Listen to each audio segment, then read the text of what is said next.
میں نے گزارش کی نا جی کہ اس کو احتجاج نہیں کہا جا سکتا، یہ خلل ہے، یہ ڈسٹربنس ہے، یہ سول ڈس اوبیڈینس کی طرف ہے.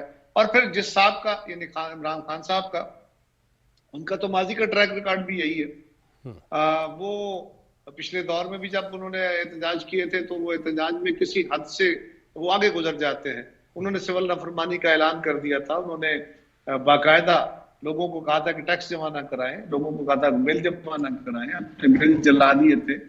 اور اس کے بعد پھر انہوں نے جب الیکشن کے قریب آئے تو انہوں نے کہا کہ میں ہی ہوں جو اس ملک کا مسیحا بن سکتا ہوں، یہ باقی سارے غلط لوگ ہیں اور انہوں نے پاکستان کو برباد کیا، تو میں آ کے کیا کروں گا؟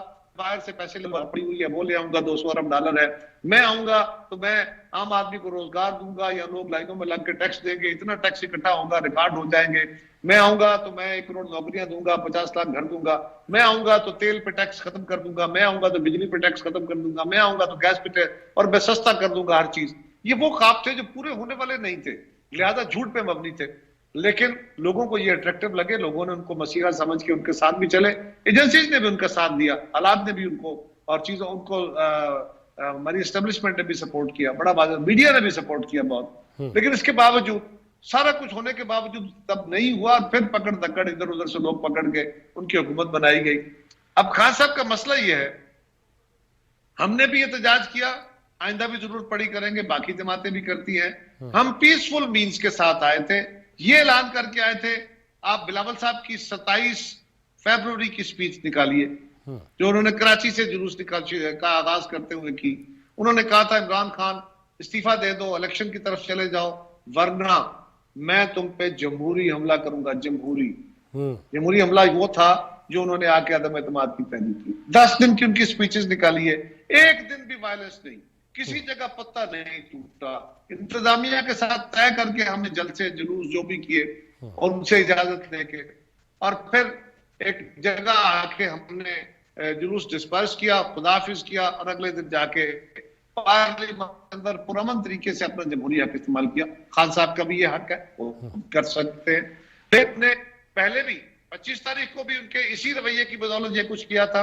اس وقت بھی انہوں نے نہ صرف ہماری بات نہیں مانی، بلکہ جب عدالت نے پہلے وہ ہائی کورٹ میں گئے، خود گئے جی، ہائی کورٹ نے کہا کہ آپ یہ جو G9 اور H9 کے درمیان گراؤنڈ ہے وہاں پہ جلسہ کر لیں اور ہمیں گارنٹی کرے کہ آپ اس سے زیادہ آگے نہیں جائیں گے، ہمیں انڈرٹیکنگ دے ریفیوزڈ. پھر وہ سپریم کورٹ میں گئے، سپریم کورٹ نے بھی یہی کہا. انہوں نے انتظامیہ کو کہا کہ اب وہ چل پڑے ہیں، آپ فوری طور پہ رکاوٹیں بھی ختم کریں اور جو آپ نے یہاں نفری لگائی ہوئی ہے اس کو G9 H9 میں لے جائیں اور وہاں پہ ان کا انتظام کریں 3 گھنٹے کے اندر اندر. وہ انتظامات شروع ہوئے، لیکن جہاں پہ سپریم کورٹ نے 5:15 بجے کہا، یا 5 بجے کا مجھے ایگزیکٹ ٹائم نہیں یاد، اس کے 5 منٹ بعد عمران خان صاحب نے سپیچ کی. انہوں نے کہا نہیں، میں نے ڈی گراؤنڈ جانا ہے اور لوگوں وہیں پہنچو، میں اپنے کارکنوں کو حکم دے رہا ہوں وہاں پہنچو. انہوں نے عدالت کا حکم اڑا دیا، وہاں ان کے لوگ آ گئے، انتظامیہ کے ساتھ لڑے، وہاں تک پہنچے اس لیے کہ ہم نے وہاں سے اپنی فورس موو کر کے آگے لے گئے تھے. چلیں جو کچھ ہوا وہ آپ نے پہلے بیان کر دیا، میں اب وقت آپ کا ضائع نہیں کرتا. اب کیا ہے، اب بھی خان صاحب وہی کچھ کرنا چاہتے ہیں. آج وہ کہہ رہے ہیں کہ میں نے 6 دن کا ٹائم دیا تھا، 6 دن بعد میں بتاؤں گا کہ اب میں کس دن آؤں گا، اور لیکن اس سے پہلے ہم سپریم کورٹ میں جائیں گے اور ہم عدالت کو کہیں گے کہ ہمیں آزادی کے ساتھ آنے دیں. لیکن ساتھ ہی اسی فلو میں کہا کہ ہاں ہم دیکھیں گے عدالت کیا فیصلہ کرتی ہے، لیکن عدالت جو بھی فیصلہ کرے اس کو چھوڑیے، ہم نے بہرحال جانا ہے، ہم نے بہرحال اسلام آباد چوک کرنا ہے.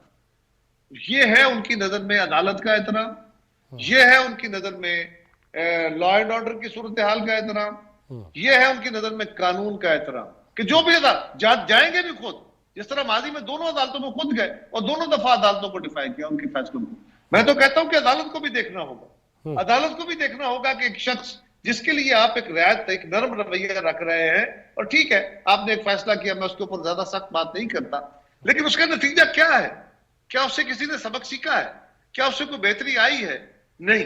آج بھی اگر کوئی عدالت کا بازو استعمال کر کے، عدالت کا کندھا استعمال کر کے سول ایڈمنسٹریشن کو معطل کرنا چاہتا ہے، اس کو بے بس کرنا چاہتا ہے اور اسلام آباد پہ چڑھائی کرنا چاہتا ہے، تو نہ اس کی عدالت اجازت دے گی نہ اس کی ہم اجازت دیں گے. عدالت بھی انشاءاللہ اس پہ خود بھی دیکھے گی اور ہم بھی گزارش کریں گے ضرور دیکھیں.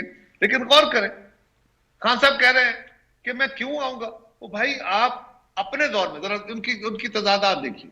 آپ حکومت میں تھے, ہم آپ سے مطالبہ کر رہے تھے الیکشن کرائیں. کتنی جماعتیں؟ 10 جماعتیں. ہم آپ سے 2 سال مطالبے کرتے ہیں, آپ نے مطالبے مان لیے. یہی مہنگائی تھی, یہی بے روزگاری تھی, یہی آپ کے وعدوں سے یو ٹرن تھے, لیکن آپ نے ہمارا مطالبہ نہیں مانا. پھر ہم آپ کے خلاف لانگ مارچ کرنے چلے. ہم نے کہا ہم اسلام آباد پہنچیں گے, آپ کے خلاف عدم اعتماد کریں گے. پتا تھا, آپ تو کہہ رہے ہیں مجھے پتا تھا میرے خلاف سازشیں ہو رہی ہیں, عدم اعتماد کا آپ کو پتا تھا, آپ خود کہہ رہے ہیں. لیکن آپ نے کیا کیا اس کے جواب میں؟ آپ نے ہمارا مطالبہ مان لیا. ہم تو کہہ رہے تھے کہ جناب استعفیٰ دو اور نیا الیکشن کرا لیتے الیکشن آپ, اگر یہی مسائل کا حل تھا. آج ہماری گورنمنٹ آ گئی, آج آپ مطالبہ کرنا آ گئے. دوسرا آپ کا تضاد یہ ہے کہ جہاں پہ آپ کی کے پی کے کی گورنمنٹ ہے, جہاں سے آپ وہاں پہ حکومتی وسائل کو اور حکومتی مشینری کو وہاں سب کو استعمال کرتے ہوئے آپ دعویٰ بولتے ہیں فیڈریشن کے اوپر, اسلام آباد کے اوپر, وفاقی دارالحکومت, وہاں پہ آپ کی حکومت ہے. اگر آپ مطالبہ کرنا چاہتے ہیں, آپ کے مطالبے میں کوئی جینونس ہے, کوئی وزن ہے, تو پہلے وہاں سے مستعفی ہوں, ڈیزالو کریں اس اسمبلی کو, آپ کا اختیار ہے. آپ نکلے پنجاب اسمبلی سے باہر. کائرہ صاحب اگر وہ اسمبلی توڑ دیتے ہیں تو پھر کیا صورت ہوگی؟ الیکشن کرائے جائیں گے وہاں پہ؟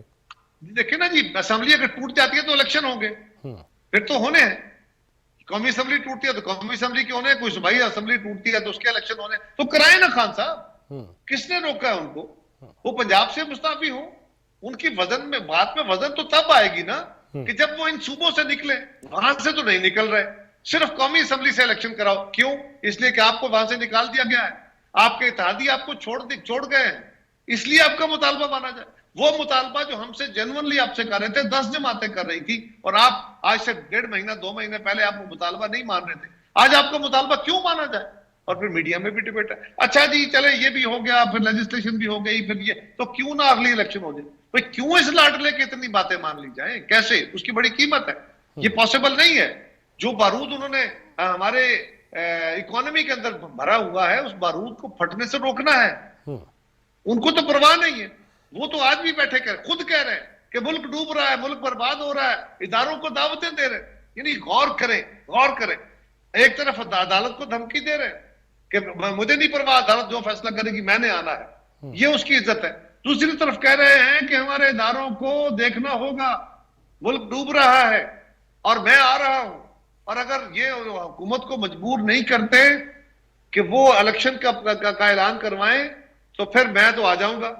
تو وہ کیا کر رہے ہیں؟ نہیں تو اگر آ جاتے کائرہ صاحب اگر وہ آ جاتے, پہلے ٹھہریے. وہ اگر یہ کہہ رہے ہیں کہ پاکستان کی فوج اور ہمارے ادارے حکومت وقت کو مجبور کر کے الیکشن کروائیں, نہیں تو میں آ جاؤں گا. بھئی تم آگے پہلے کیا کر بیٹھے ہو؟ لیکن فوج کو دعوت دینا کہ وہ آئین سے انحراف کرتے ہوئے کوئی کام کرے, یہ کیا ہے؟ یہ تو واضح اتنا بڑا, اتنا خوفناک حملہ ہے, اتنا خوفناک جرم ہے. خان صاحب کو اس بات کا ادراک ہی نہیں ہے, یا وہ اتنے لاڈلے ہیں کہ ان کو جو منہ میں آتا ہے کہتے چلے جاتے ہیں. وہ نہ خواتین کا احترام کرتے ہیں, نہ مخالفین کا احترام کرتے ہیں, نہ گالی گلوچ دیتے جھجکتے ہیں, نہ قوم کے راز اگلتے جھجکتے ہیں, نہ اپنی فوج کو وہ نیوٹرل کہتے ہیں. نیوٹرل وہ کہتے ہیں وہ تو جانور ہوتے ہیں, پھر کہتے ہیں جی ان کو نیوٹرل نہیں رہنا چاہیے. یہ پتہ نہیں کیا تضادات ہیں عمران خان کی ذات میں. تو ایسے شخص کی باتیں کیسے مان لی جائیں؟ اور پھر بھی وزیر اعظم صاحب نے ان کو کہا, انہیں دعوت دی ہے کہ بھائی ملک کے مسائل یہ ہیں, آپ ٹھیک کہہ رہے ہیں, بڑے پرابلمز ہیں, آئیے بیٹھتے ہیں, میں کمیٹی بنا دیتا ہوں, اس کمیٹی کے ساتھ بیٹھ کے ڈائیلاگ کر لیں, ایجنڈا طے کر لیتے ہیں. لیکن اگر آپ یہ کہیں کہ جی میں ڈائیلاگ کرنے کو تیار ہوں, میں اپنے بندے بھیج دیتا ہوں, لیکن آپ پہلے اعلان کریں الیکشن کا, پھر کون سے مذاکرات کرنے ہیں؟ پھر آپ بندوق کی زور پہ نالی رکھ کے ہماری کنپٹی پہ اعلان کرانا چاہتے ہیں. وہ مذاکرات جس سے پہلے آپ نے ان مذاکرات کے حتمی نتیجے کا اعلان کر دینا, وہ کون سے مذاکرات؟ وہ تو مذاکرات وہ ہے جو یہ ٹی وی شو میں ہوتا ہے, یعنی شغلی پروگرام, طنز و مزاح کا پروگرام. تو یہ سیاست ہے, یہ طنز و مزاح کا پروگرام نہیں ہے بھائی, یہ اس طرح نہیں چلے گا. تو خان صاحب آپ کی یہ مطالبے نہیں پورے ہو سکتے سنجیدگی کے ساتھ, ورنہ راستہ کھلا ہے. آپ امان اور آئین اور قانون کے راستے میں آئیں, عدالت کو سیٹسفائی کریں, حکومت کو سیٹسفائی کریں, آپ کو کوئی نہیں روکے گا. لیکن اگر آپ نے قانون ہاتھ میں لینے کی باتیں کی، آپ نے قانون ہاتھ میں لیا تو پھر قانون آپ کو ہاتھ میں لے گا، اور جو لیتا ہے آپ کو پتہ ہی ہے کیسے لیتا ہے۔ قاہرہ صاحب کچھ چند چھوٹے چھوٹے سوال یہ ہے، مجھے یہ فرمائیے گا کہ جس عمران خان صاحب نے، وزیر اعظم نے، نہ قومی اسمبلی کے اپوزیشن لیڈر نہ دیگر جماعتوں کے پارلیمانی لیڈر سے سلام دعا رکھی، بلکہ وہ تو نشستیں بھی ادھر ادھر سے ہو کے آتے تھے کہ سامنا نہ کرنا پڑ جائے، اگر خان صاحب نے کوئی ایسا معاملہ رکھا ہوتا بات چیت کا تو آپ سمجھتے ہیں کہ شاید ابھی تک اقتدار میں ہی ہوتے؟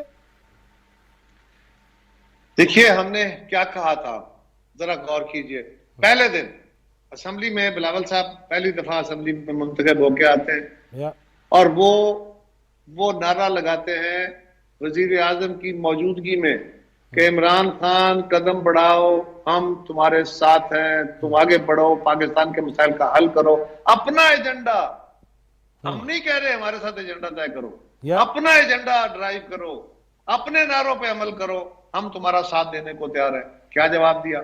یہ مجھ سے نہ روما، یہ غدار، یہ چور ہے، یہی کہا نا۔ پھر شہباز شریف صاحب نے کہا کہ ملک کی اکانومی بہت مشکل میں ہے، لیڈر آف دا اپوزیشن، اس وقت لیڈر آف دا اپوزیشن، انہوں نے کہا ملک کے حالات بڑے خراب ہیں، دن بدن خراب ہو رہے ہیں، آپ سے یہ سنبھلیں گے نہیں۔ آئیے جس طرح ہم نے ملک کی پولیٹیکل سٹیبلٹی کے لیے چارٹر آف ڈیموکریسی کیا تھا، آج چارٹر آف اکانومی کرتے ہیں۔ اس کے جواب میں خان صاحب نے کیا کہا؟ وہی باتیں جو پہلے کہی۔ تو ایسے شخص سے کیا توقع کی جائے؟ اگر وہ باتیں مان لیتے، اگر وہ دیگر، ہاں ان کے خلاف پولیٹیکل پارٹیوں کے خلاف کیسز تھے، آپ تو کہتے ہیں میں نے کیس بنایا ہی نہیں، کیسز تھے، نیب اپنی تحقیقات کرتی، بالکل کر کے عدالتوں میں دیتی، عدالتیں فیصلے کرتی، جس چیز کے خلاف تھا وہ جا کے بھگتتا رہتا۔ لیکن آپ نے تو وہاں اپنے ایڈوائزر بٹھا دیے، آپ تو صبح شام ایک ہی رہے گی، چھوڑوں گا نہیں، نیب ان کو یہ کر دے گی، اور پھر نیب کے بارے میں پریڈکشنز نہیں، پہلے سے پیش گوئیاں نہیں، بلکہ وہ نیب کی جو صورتحال، کل جو ہاں ریڈ ہوگا، کل جو فیصلہ ہوگا، کل جو پکڑا جائے گا، ساری باتیں سامنے ہو رہی ہوتی تھی۔ تو یہ جو آپ نے کیا، یہ حرکتیں آپ نہ کرتے خان صاحب تو یقیناً کسی جماعت کو یہ ضروری نہیں تھا کہ ہم خان صاحب کی حکومت کا خاتمہ کرتے۔ بالکل یہ ممکن تھا کہ ان کی حکومت چلتی رہتی اور ذمہ داری کے ساتھ ہم پاکستان کے مسائل کا حل کرتے۔ آج بھی تو ہم 8-9 جماعتیں اکٹھے ہیں خان صاحب کے ساتھ، ہم اپوزیشن میں بیٹھ کے، ہم ان کے ساتھ کولیشن میں جا کے نہیں، اپوزیشن میں بیٹھ کے وہ کام کرنے کو تیار تھے آج بھی۔ اور یہ یاد رکھیے کوئی ایک جماعت اس پوزیشن میں ابھی نہیں ہے، لہذا سب کو اکٹھے ہو کے اس ملک کے مسائل کا حل نکالنا ہوگا۔ اس لیے باوجود ان کی تمام بدتمیزیوں کے، باوجود ان کی تمام واہیاتیوں کے جو وہ اپوزیشن کے بارے میں کرتے رہے اور کر رہے ہیں، اس کے باوجود لیڈر آف دا اپوزیشن نے ان کو دعوت دی ہے، بلاول صاحب نے ان کو دعوت دی ہے، پرائم منسٹر نے، لیڈر آف دا اپوزیشن عادت پڑ گئی ہے تو پرائم منسٹر صاحب نے ان کو دعوت دی ہے، قومی اسمبلی میں خطاب کرتے ہوئے بلاول صاحب نے ان کو دعوت دی ہے۔ ہم ان کو کہہ رہے ہیں کہ آئیے بیٹھ کے پاکستان کے مسائل کے حل کے اوپر غور کرتے ہیں، آگے بڑھنے کے راستے پیدا کرتے ہیں۔ اس میں اگر یہ طے ہوا سب کا کہ جی ارلی الیکشن بھی اس کا ایک سولوشن ہے، تو الیکشن کمیشن کی استعداد کے مطابق ارلی الیکشن کی طرف بھی سوچا جا سکتا ہوگا، لیکن ابھی ہم نے فیصلہ کیا ہوا ہے کہ نو، ایسا نہیں ہوگا، اور ہم پاکستان کے بارے میں وہ فیصلے جو ہمیں لینے ہیں لیں گے، اور الیکشن اپنے وقت پہ ہوگا۔ لیکن خان صاحب تو بات کرنے کو تیار نہیں۔ قاہرہ صاحب یہ فرمائیے گا کہ آج ایک، جس طرح میں نے شروع میں بھی یہ عرض کیا کہ آج ایک RDO کی بات ہو رہی ہے، ایک کاروباری شخصیت، وہ جو ہمیشہ قادری صاحب کی طرف سے بھی آیا کرتے تھے اور ہاتھ چھڑا کے چلے جایا کرتے تھے، ان کی زرداری صاحب سے گفتگو، اور اس میں زرداری صاحب کا کہنا کہ اب امپاسبل، یہ کیا ہے؟ یہ NRO لینے کی کوشش تھی، اور اگر انہوں نے اسی طرح ہی کرنا تھا تو پھر یہ بڑھ کے چڑھ کے فائدہ ہوا کیا؟ پاکستان کو کیا فائدہ ہوا؟ پاکستان کو تو اگر غور کریں عمران خان کی ساری پالیٹکس سے، نہ سیاست کا فائدہ ہوا، نہ اکانومی کا فائدہ ہوا، نہ فیڈریشن کا فائدہ ہوا، نہ خارجہ تعلقات کا فائدہ ہوا، بلکہ ملک کی جو اخلاقیات ہیں وہ بھی برباد ہوئی۔ وہ تو فائدہ کیا کر سکتے ہیں؟ قاہرہ صاحب میں رکوں گا یہاں پہ، ایک چھوٹا سا بریک لینا ہے ونس اگین، اور اس کے بعد ناظرین واپس آتے ہیں، ساتھ ہی رہیے گا۔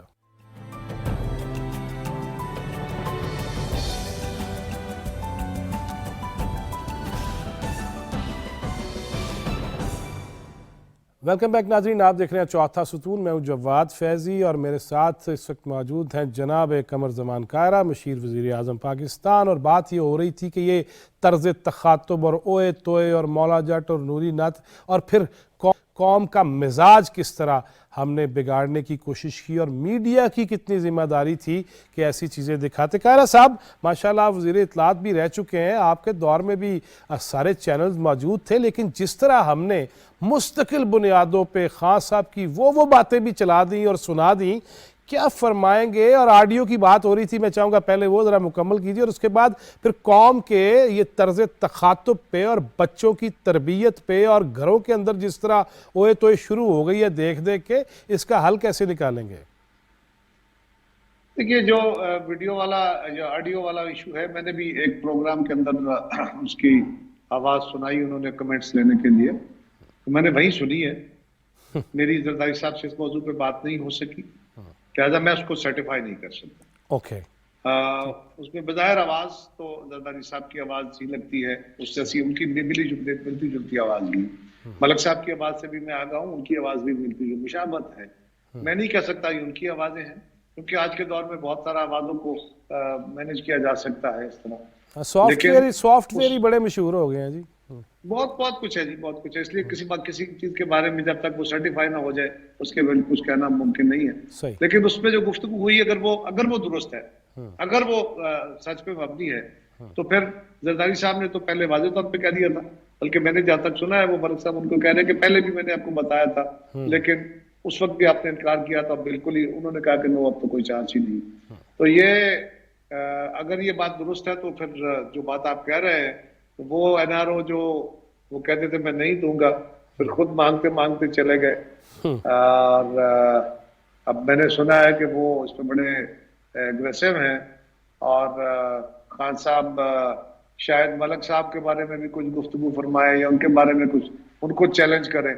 تو اگر انہوں نے چیلنج کیا تو مجھے یوں لگتا ہے، میں کوئی کہہ نہیں سکتا، مجھے یوں لگتا ہے کہ اگر یہ ریکارڈنگ کسی نے کر لی تھی جو لیک ہو گئی، تو جو باتیں انہوں نے کی تھی وہ بھی ہو سکتا ہے کسی کے پاس ریکارڈ ہو، اور وہ بھی اگر منظر عام پہ آ گئے تو پھر کس کو منہ دکھائیں گے؟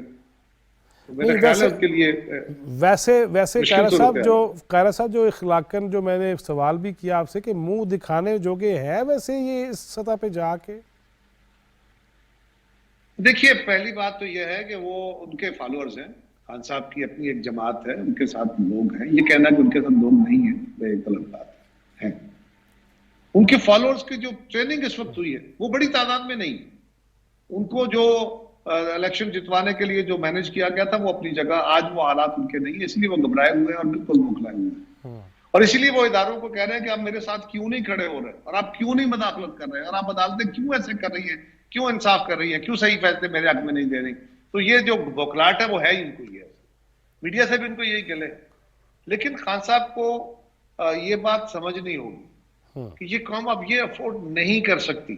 آپ کی طرز سیاست میں اگر فاشزم کے تحت آپ چلنا چاہتے ہیں، اگر آپ اسمبلیوں کو، اگر آپ آئین کو، اگر آپ قانون کو، اگر آپ پاکستان کی اخلاقیات کو، اس ملک کی روایات کو برباد کرنا چاہتے ہیں اور اپنی سیاست کو چمکانے کے لیے کرنا چاہتے ہیں، اور خود کہتے ہیں کہ پاکستان برباد ہو رہا ہے، پاکستان تباہی کے دھانے پہ چلا گیا، تو نہ جانے دو نا بھائی، رک جاؤ. تم کس نے کہا؟ کون لے جا رہا ہے؟ آپ لے جا رہے ہیں، خود کہہ رہے ہیں. تو خان صاحب کو یہ سوچنا ہوگا کہ انہوں نے اپنے فالوورز کو جس طرح ایجوکیٹ کر لیا ہے کہ زبان درازی بھی اور بدتمیزی کے سے بھی کوئی اگلے جملے وہ بھی ادا ہوتے ہیں، ان کی زبان سے بھی، فالوورز کی زبان سے بھی. اگر یہی آپ نے قوم کی اخلاقیات بنانی ہے، یہی بچوں کو ٹریننگ دینی ہے، اور آپ نے بچوں کو، اپنے فالوورز کے بچوں کو یہ ٹریننگ دینی ہے، فالوورز کو دینی ہے، اور فالوورز کے ذریعے بچوں ان کو دینی ہے کہ اپنے مخالفین کے بچے اگر اسکولوں میں آتے ہیں تو ان کو طنز کرو، ان پہ شاؤٹ کرو، ان کے ساتھ جھگڑے کرو، اور آپ لوگوں کو بازار میں اگر کوئی مخالف آتا ہے تو اس کے خلاف طنز کرو. تو اس کے یقیناً قائرہ صاحب یقیناً اس کا خاتمہ ہونا چاہیے. میں یہ خواہش رکھوں گا کہ آپ اسلام آباد اسٹوڈیوز میں آئیں گے تو ملکی معاملات کے حوالے سے تفکرات بھرا چہرہ بھی آپ کا دیکھیں گے اور زیر لب مسکراہٹیں بھی آپ کی اس کو بھی انجوائے کریں گے. بہت شکریہ جناب قمر زمان کائرہ آپ کے وقت کا. ناظرین یہ اس میں تو کوئی شک و شبے کی گنجائش ہے ہی نہیں کہ ہم نے کس طرح اس ملکی معاملات کو آگے بڑھانا ہے، اور چوتھا ستون کے اندر اگر ہم میڈیا کی بات نہ کریں، ہم نے یہ بھی دیکھا کہ خالی کنٹینر پہ کھڑے ہو کے بھی سارے کیمراز خان صاحب پہ ہوتے تھے، سوشل میڈیا ہو یا الیکٹرانک میڈیا کے کیمراز، اور اس پہ جس طرح گفتگو گھنٹوں گھنٹوں ہم نے سنوائی بھی، دکھائی بھی، اور اس حوالے سے تو ایسی چیزیں ہیں کہ اب وہی میڈیا اس سے بھی نالاں ہے، بلکہ آئے روز دھمکاتے ہیں، کبھی کسی جرنلسٹ کو اور کبھی کسی شخصیت کو، اور میڈیا دے پیچھے ہاتھوں کے پہ گئے نے ایک قدم چھڑ کے. لہٰذا یہ کہاں تک معاملہ جائے گا، اسی پہ گفتگو کرنے کے لیے ہم نے زحمت دی ہے senior most journalist, season journalist جناب حماد غزنوی کو. بہت شکریہ حماد غزنوی صاحب، السلام علیکم. وعلیکم السلام. حماد بھائی، میں یہ پوچھنا چاہوں گا کہ جس طرح کی باقاعدہ خلیج حائل کر رہے ہیں خان صاحب، ایون میڈیا پرسنز کے درمیان بھی، اور لا کے کہاں کھڑا کر دیا ہے، نہ آپ جناب رہ گیا ہے، نہ پنجابی کا تسی رہ گیا ہے، ہم نے بس انگریزی کے یو کا مطلب تم ہی سمجھ لیا ہے. یہ کہاں تک معاملہ جائے گا؟ آپ ویسے حیران ہو گئے جیسے کوئی نئی بات ہو رہی. یہ طرز سیاست تو خان صاحب کا ہے نا بڑے دنوں سے، اور اسی پر آپ جیسے لوگ جو ذرا تہذیب یافتہ اور مہذب زندگی گزارنے کے آتی ہیں، وہ تنقید بھی کرتے ہیں کہ خان صاحب یہ نہ کریں، یہ طریقہ ٹھیک نہیں ہے. لیکن اب تو بہت دیر ہو چکی ہے. انہوں نے اپنی ایک خاص طرح کی زبان، اور زبان تو کوئی لفظ تو نہیں ہوتے، یہ تو ایک سمبلز ہوتے ہیں نا، کوڈز ہوتے ہیں کلچر کے. تو وہ جب کوڈز ہیں، جب وہ ٹریول کرتے ہیں تو ڈی کوڈ کیسے ہوتے ہیں؟ نفرت میں ڈی کوڈ ہوتے ہیں. اور جب کہتے ہیں کہ بھئی دیکھیے ہم تو ان لوگوں سے ہاتھ ملانے کے روادار نہیں، اور چاہے اگر نیب کا چیئرمین مذاکرات سے آپس میں بات کر کے لگنا تو میں بات ہی نہیں کروں گا. حتیٰ کہ آپ کو یاد ہوگا کہ نیشنل سیکورٹی کمیٹی کی جو میٹنگز ہوتی ہیں وہ کہتے ہیں میں نہیں بیٹھوں گا، پرائم منسٹر نہیں بیٹھے گا، یہ کہتے ہیں. اور وہ کہتے ہیں میں تو ان لوگوں کے ساتھ ایک چھت تلے موجود ہی نہیں ہونا چاہتا. تو یعنی نفرت اور اتنی شدت پیدا کر دی گئی ہے کہ وہ ساری پھر آگے آپ نے دیکھا کہ معاشرے میں بھی اسی طرح پھیلتی چلی گئی، سرایت کر گئی، بہت نچلی لیول تک وہ آ گئی ہے. اور یہ صاحب کے بارے میں آپ سنتے ہیں نا کہ انہوں نے ایک پولیس کے سپاہی کو یہ لانگ مارچ کے آغاز میں گولی مار دی تھی سینے میں براہ راست. تو جو اندر سے جو ان کی گرفتاری جن پولیس آفیسرز نے کی، وہ بتاتے ہیں کہ ان کے بڑے عجیب خیالات، اور وہ کہتے ہیں اس آدمی کو مجھے قتل ہی کرنا تھا اور میں نے بالکل ٹھیک کیا ہے، اور آپ دیکھیں گے کہ میں ابھی آزاد ہو جاؤں گا کچھ دنوں میں، کیوں یہ میرا فرض تھا، کیونکہ میں تو جہاد کر رہا ہوں. یہ جہاد کا لفظ انہوں نے کہاں سے سنا؟ نہیں تو حماد بھائی، یہ پہلے یہاں پہ ایک شخصیت آئی تھی ان کے ساتھ، وہ قبریں کھدواتی تھی، کفن لہراتی تھی، کہیں روح شو تو نہیں بدل گئی، ادھر تو نہیں آ گئی؟ وہ تو قدم تو ہے، وہ تو انہوں نے خود تسلیم کیا. لیکن وہ آپ نے درست کہا کہ یہ بڑی انفارچونیٹ بات ہے کہ اس طرح کے لوگ جنہوں نے پھر شدت پسندی، ہم دیکھتے تھے کہ جو مذہب کی بگڑی ہوئی شکل ہے نا، ہمارے مذہبی رہنما تو آپ کو پتا ہے وہ تو کیسے لوگ تھے، اور یہ جو اس کی بگڑی ہوئی شکل ہے جس میں مذہب کا سیاسی استعمال کیا جاتا ہے، اس میں ہم نے دیکھی تشدد کی جھلکیاں. لیکن اب یہ ایک پہلی پارٹی ہے جیسے بہرحال ایک مین اسٹریم پارٹی ہے وہ، اور میں تو کہوں گا پاکستان کی دو بڑی جو پارٹیز ہیں ان میں شامل ہے وہ. پر لیکن اس نے خان صاحب نے اپنے فالوورز کے ساتھ بہت زیادتی کی، یعنی ان کو انسانیت کی سطح سے اتارنے کی کوشش کرتے ہیں وہ.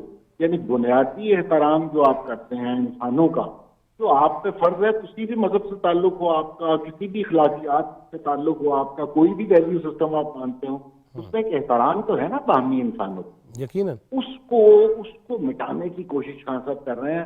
وہ کہتے ہیں یہ 70% لوگ غدار ہیں جنہوں نے ووٹ ڈالا تھا اپوزیشن کو، یا ان کی رولنگ ہے باقاعدہ، یہ صرف زبانی کلامی نہیں کہتے. انہوں نے کہا یہ غدار ہیں، تو غداروں سے تو پھر نفرت ہی کی جاتی ہے نا جی. تو یہ ایک سسٹمیٹک طریقے سے نہیں، لیکن مجھے یہ بتائیے حماد بھائی، مجھے یہ بتائیے گا غزنوی صاحب کہ جس طرح کی وہ اسلام آباد آنیاں، پھر جانیاں، پھر آنیاں، اور جس طرح کی ان کی گفتگو ہے، تو ان سے کب تک پیار کیا جاتا رہے گا؟ نہیں پیار تو اب وہ دیکھیں نا، یہ آپ ان سے سوال کریں جو ان سے پیار کر رہے ہیں اور کرتے چلے جا رہے ہیں، بلکہ وہ سمجھتے ہیں کہ وہ انہی کا حصہ ہے.